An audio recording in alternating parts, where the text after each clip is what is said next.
அனைவருக்கும் வணக்கம். நான் படித்து ரசித்த கதையை நீங்களும் படித்து கேட்டு மகிழுங்கள். கதை பிடித்திருந்தால் அனைவருக்கும் பகிருங்கள்.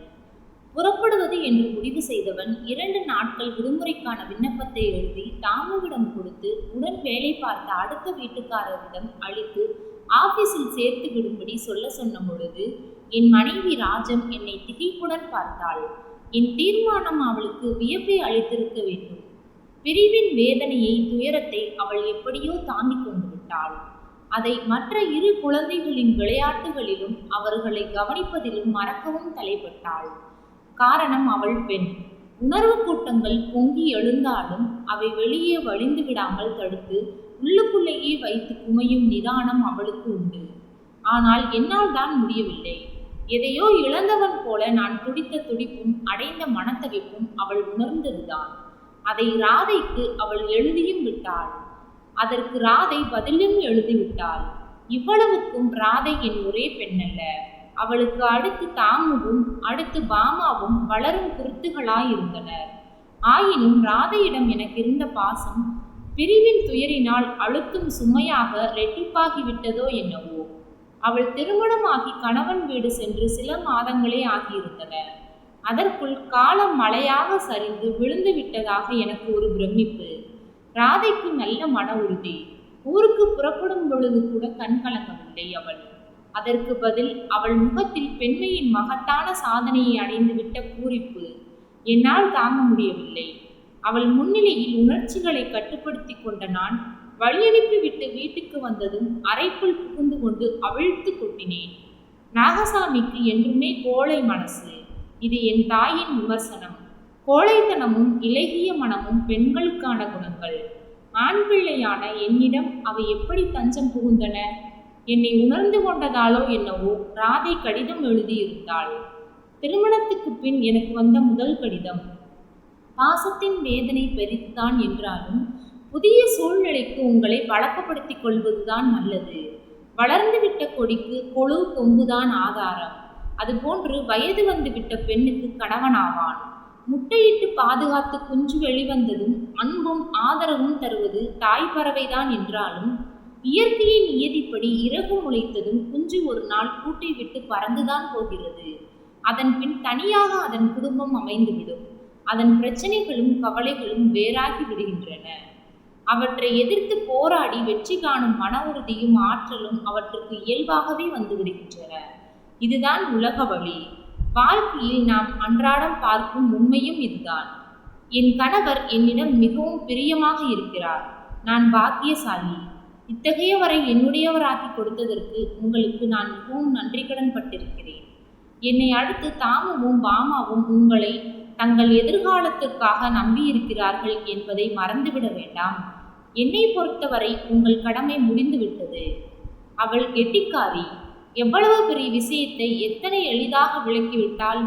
நியதியின் வரம்புக்குள் மனிதன் கட்டுப்பட்டுதான் ஆக வேண்டும் என்பதை நான் ஏன் மறந்துவிட்டேன்? ராதையின் இந்த கடிதத்தை நான் எப்பொழுதும் உடன் வைத்திருந்தேன். அவற்றில் சில முக்கியமான வாக்கியங்களை ராஜம் அடியில் கோடிட்டிருந்தாள். ஏண்டா நாகு, பெண்கள் கல்யாணமானால் புகுந்த வீடு போவது சகஜம்தானே? நானும் ராஜமும் அப்படி வந்தவர்கள்தானே? இப்போ என்ன புதிதாய் நடந்துவிட்டது? பார்க்கணும்னு தோணுனா போய் பாரே. அதுக்கே இந்த யோசனை? அம்மா எனக்கு தினமும் புத்தி சொன்னாள். திடீரென்று புறப்பட தோன்றியதன் காரணம் அதுதானோ? எதை எடுத்துக்கொண்டேனோ இல்லையோ கிளம்பிவிட்டேன். அந்த அவசரத்திலும் ராஜம் மறக்காமல் பாட்டிலில் திணித்து கொடுத்த ராதைக்கு மிகவும் பிரியமான ஆவக்காய் ஊறுகாய், கடலை உருண்டை டப்பா, வாழை சரிகில் சுற்றப்பட்ட மல்லிகை சரத்தின் பொட்டலம் இவை கூடைக்குள்ளிருந்து எட்டி பார்த்தன. ராதைக்கு மல்லிகை என்றால் உயிர். ராஜத்துக்கும் என்னுடன் வர ஆசைதான். அம்மாவை தனியே விட்டுவிட்டு வர நான் தான் சம்மதிக்கவில்லை. மேலும் அவள் கிளம்பினால் குழந்தைகள் தாங்களும் வருகிறோம் என்று அடம் பிடிப்பார்கள். முன்னறிவிப்பில்லாமல் குடும்பமே போய் நின்றால் மாப்பிள்ளை என்ன நினைப்பார்? பெண் வீடு என்ற உரிமை இருந்தாலும் மாப்பிள்ளை அயல்தானே. அதனால் தான் மறுத்துவிட்டேன். ஸ்டேஷனுக்கு வந்து ரயிலை பிடித்ததும் வழியில் நான் ராதைக்காக வாங்கிய பட்டுப்புடவையும் ரவிக்கையும் பெட்டிக்குள் வைத்து பூட்டிய பின்னரே நிம்மதியாக பெருமூச்சு விட்டான். ரயில் கிளம்பியதும் வெளியே பதிந்த பார்வைக்கு தென்பட்டவை பூசி நின்ற இருளுக்குள் மின்னி பூச்சிகளாய் ஒளிர்ந்து மறையும் நகரத்து விளக்குகள். கண்களில் மூடிக்கொண்டால் மலர்ந்த புன்னகையுடன் ராதை எதிரில் வந்து நிற்பது போன்ற பிரம்மை. அன்று ராதையின் பிறந்த நாள். காலையிலிருந்தே நிலை கொள்ளவில்லை எனக்கு. நெஞ்சுக்குள் ஏதோ சுருண்டு வந்தது. ராதையின் நட்சத்திரத்துக்கு அர்ச்சனை செய்து கொண்டு வர ராஜம் கோயிலுக்கு புறப்பட்டாள். நான் உடன் செல்லவில்லை. மனதுக்குள் பார்க்க முடியாத ஒரு பொருள் கனமாக நின்று அழுத்திற்று. அவள் நினைவுதான் மரத்தடியில் உதிரும் பூக்களை போன்று வந்து வந்து போனது. சின்ன வயதில் ராதை செய்த விஷமங்களும் முரட்டு பிடிவாதங்களும் இருக்கட்டும், பெரியவளான பின்னரும் விளையாட்டு புத்தி போகவில்லை அவளுக்கு. ராதை, ராதை, வேண்டியோ வேண்டாமலோ அவளை கூப்பிட வேண்டும் எனக்கு. 20 ஆண்டுகளாக வாயுடன் வந்துவிட்ட பழக்கம் எளிதில் போக மறுத்தது. என்னப்பா என்று அவள் துள்ளியோடி வருவாள். மெதுவாக வா அம்மா. அவள் சிரிப்பாள். கிண்ணங்களை ஒருங்கே தட்டிவிட்டது போன்று இருக்கும் அந்த சிரிப்பு. உள்ளிருந்து அம்மாவின் குரல் அதட்டலாக வரும். என்ன சிரிப்பு வேண்டி கிடக்கிறது வயசு பெண்ணுக்கு? கொஞ்சமாவது பதவிசு வேண்டாம்? என்ன விசு வேண்டும் பாட்டி? அப்போதும் அவளுக்கு குறும்பு. வாயை பார் வாயை. எவன்தான் கட்டி மேய்க்கப் போகிறானோ இவளை? எல்லாம் நீ கொடுக்கிற இடம் நாகு என்று என்னை அம்மா தாக்க முற்படும் முன் சாமர்த்தியமாக பேச்சை மாற்றி விடுவாள் அந்த குறும்புக்காரி. அம்மாவுக்கு மட்டும் என்ன, ராதையை கண்டிப்பாளே தவிர அவளிடம் பற்றுதலும் பாசமும் இல்லாமல் இல்லை. கல்லூரி நாட்களில் என் ராதை வாங்கி குவித்த பரிசுகள் எத்தனையோ. இதை வைத்துக்கொண்டே உன் கல்யாணத்துக்கு சீர் செய்து விடலாம் போலிருக்கிறதே என்று நான் கேலி செய்தால், போங்கப்பா, எனக்கு கல்யாணம் வேண்டாம் என்று அவள் சினுங்குவாள். படிப்பு முடிகிறதே என்று யோசிப்பதற்குள் அவள் திருமணம் நிச்சயமாகிவிட்டது. மாப்பிள்ளை சங்கரனுக்கு பெங்களூரில் கம்பெனி ஒன்றில் வேலை. பெற்றோர்கள் கிடையாது. தூரத்து உறவுக்காரர் ஒருவரின் மூலம்தான் பேச்சு முடிந்து முகூர்த்தம் நிச்சயமாயிற்று. பையனும் கண்ணுக்கு லட்சணமாக இருந்தான். கை நிறைய சம்பளம். என் ராதை மட்டும் என்ன குறைந்தவளா? நிர்மலமான சிவந்த அவள் முகம் எப்பொழுதும் காலையில் மலரும் ரோஜாவை நினைவூட்டும். பார்வையிலே விளையாடும் துருதுருப்பு, பேச்சிலே இனிமை, அவளுக்கே உரிய குணம். சரியான ஜோடி பொருத்தம்தான். விளக்கை அணைத்துவிட்டு உறங்க முயன்றேன். தூக்கம் வருவதேது? எதிரெதிரே இருந்த நிலை கண்ணாடிகளுக்குள் விழும் பிரதிபிம்பங்களால் உள்ளத்துக்குள் ராதைதான் நிறைந்து நின்றாள். அவள் எனக்கு செல்ல பெண்தான். அவளை யாரும் அதிர்ந்து பேசினால் கூட சலிக்காது எனக்கு. எதிர்பாராத விதமாக என்னை கண்டால் அவள் என்னை எப்படி வரவேற்பாள் என்பதை கற்பனை செய்து பார்த்து கொண்டேன். நீங்களா என்று பிரமித்து போவாள். நான் போய் நின்றதும் வியப்பும் மகிழ்ச்சியும் அவள் முகத்தில் பொங்கி வழியும். இல்லறத்தின் பூரிப்பிலும் நிறைவிலும் அவள் சற்று பருத்திருப்பாளோ? அவள் குறும்பு விழிகளில் அடக்கம் குடிகொண்டிருக்கும். அவள் நடையிலும் பேச்சிலும் நிதானம் புகுந்து விட்டிருக்கும். அடே அப்பா, திருமணம் ஒரு பெண்ணை எந்த அளவுக்கு மாற்றி விடுகிறது! பொழுது விடிந்து விட்டதா என்று நொடிக்கொரு முறை பார்த்து கொண்டிருந்தேன். என் பொறுமையை நெடுநேரம் சோதித்த பின்னரே ரயில் பெங்களூர் நிலையத்தை அடைந்தது. உள்ளத்தில் சொல்ல முடியாத துடிப்பு. முன்னறிவிப்பில்லாமல் சென்றதால் யாரும் ஸ்டேஷனுக்கு வருவார்கள் என்று காத்திருக்க வேண்டியதில்லை. ஜாமான்களை அவசரமாக டாக்ஸியில் ஏற்றிக்கொண்டு அவள் இருக்கும் இடம் நோக்கி விரைந்தேன். அவள் வீடு வந்துவிட்டது. ஜாமான்களை இறக்கி வைக்கும் வரை கூட பொறுமை இல்லை.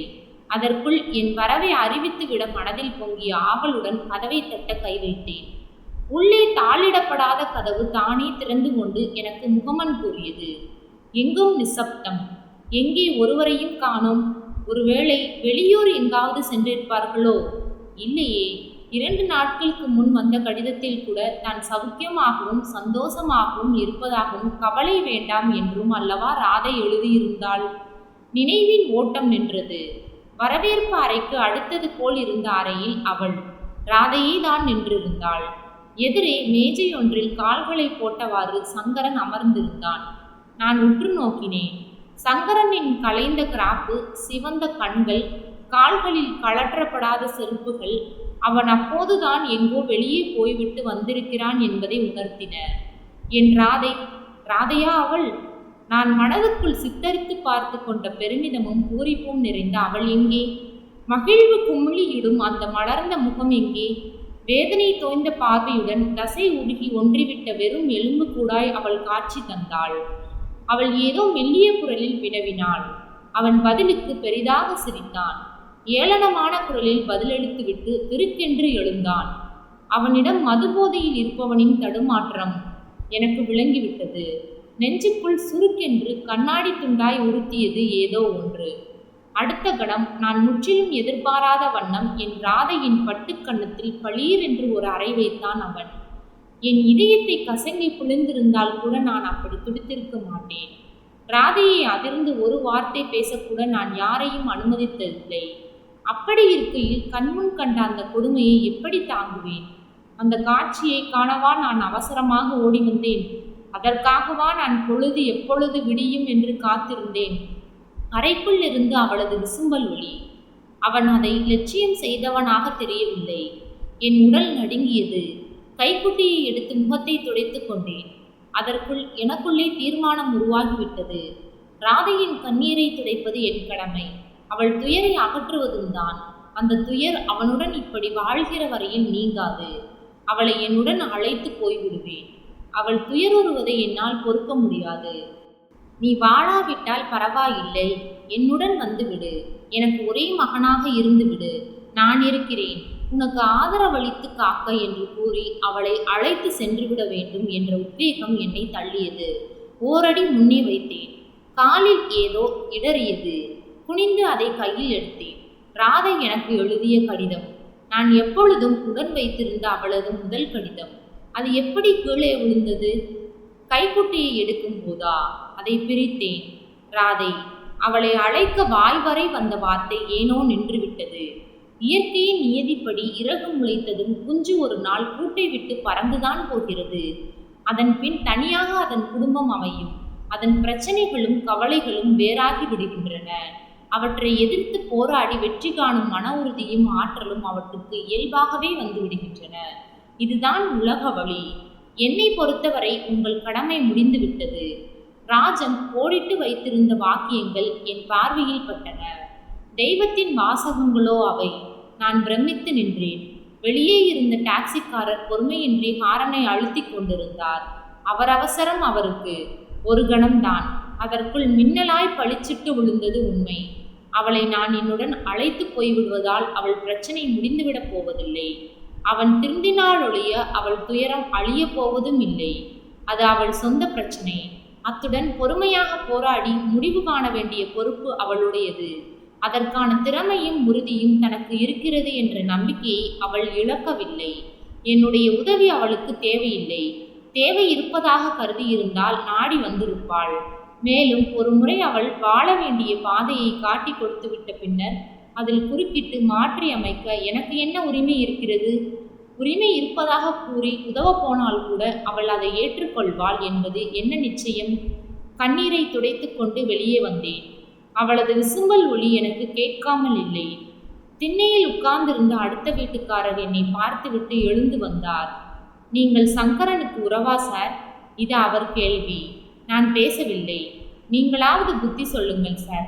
இரவெல்லாம் குடித்து கும்மாளம் அடித்துவிட்டு அந்த தங்கமான பெண்ணை இப்படி என்று அவர் முடிப்பதற்குள் இல்லை இல்லை, தவறான விலாசத்துக்கு வந்துவிட்டேன். மனமறிந்து பொய் சொல்லிவிட்டு அவசரமாக டாக்ஸியில் ஏறிக்கொண்டேன். தொடர்ந்து நிற்க மனமில்லை.